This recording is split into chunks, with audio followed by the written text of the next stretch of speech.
We now talk to Health Undersecretary Eric Domingo. Good morning, sir. Thank you for taking our call. Hi, good morning, Ria.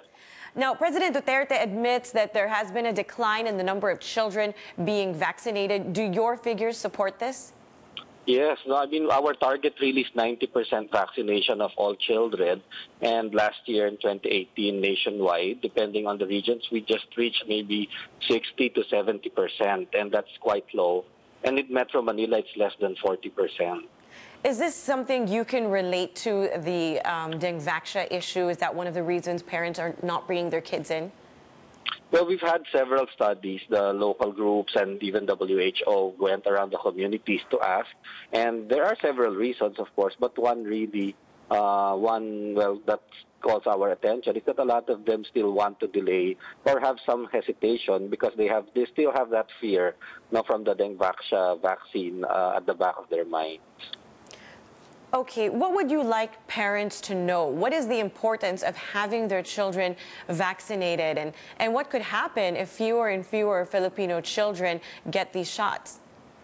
Yeah, we have vaccines for diphtheria, pertussis, tetanus, measles, mumps, and German measles.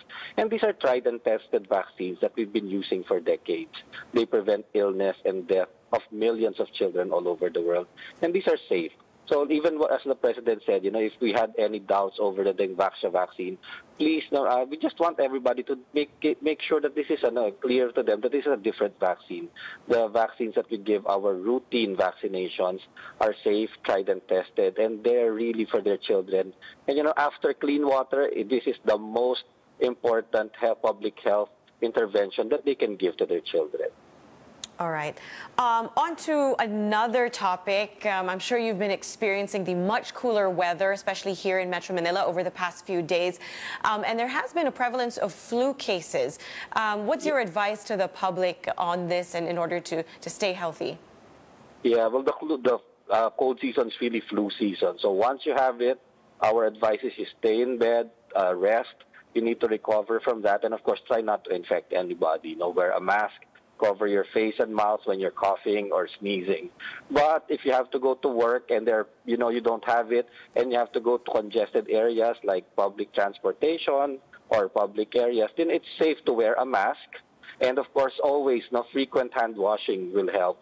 Because anytime you touch anything that might have a virus, once you clean your hands with soap and water, then that prevents transmission of the disease. Okay, Yusek, I've been getting messages on social, or rather on, messages that there is a super strain out there. It's a much stronger virus, a much stronger flu.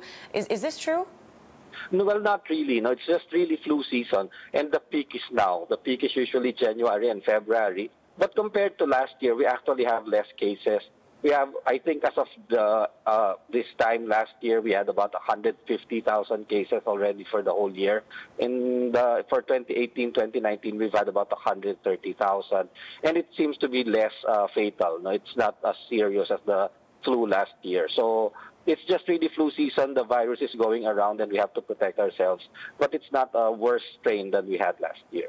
All right, that is certainly good to know. Thank you very much, Health Undersecretary Eric Domingo.